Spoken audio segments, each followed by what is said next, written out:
শুভ জন্মাষ্টমী বন্ধুরা। তো জন্মাষ্টমী উপলক্ষে আমরা রাত জাগবো, তার জন্য আমরা এখানে মাইক সেট করে নিয়েছি, তাই চেক করছে কাকুটা। আর ওদিকে পুজো করছিল একটা মামি। তারপর এখানে সবাই মিলে বসে পড়েছি কীর্তন শুনতে। কিছুটা কীর্তন হওয়ার পর বই পাঠ শুরু হয়ে গেছে, তো সবাই এখানে মনোযোগ সহকারে বই পাঠ শুনছে। যেহেতু আজকে জন্মাষ্টমী, সেই উপলক্ষে বই পাঠ হচ্ছে, ওটাই শুনছে সবাই বসে বসে। এদিকে আমি বসে বসে একটু ভিডিও করছি, যেহেতু আমার ক্যামেরাম্যানে আমি একাই একাই ভিডিও করি, সেই জন্য আমার একটু অসুবিধা হয়, সবটা তোমাদেরকে দেখাতে পারি না। তারপরে এখানে ভোর হয়ে গেছে। ভোরবেলায় যেখানে এক নাম টানা হবে, সেজন্য সবাই এখন উঠে উঠে দাঁড়িয়ে এক নাম করছিল।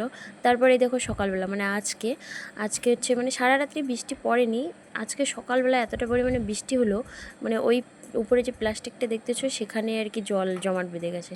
সেজন্য আর কি প্লাস্টিকটা ফেটে না যায়, তার জন্য আমরা কী করছি, সবাই হাত দিয়ে আর কি জলগুলোকে ওইদিকে ফেলে দিচ্ছি।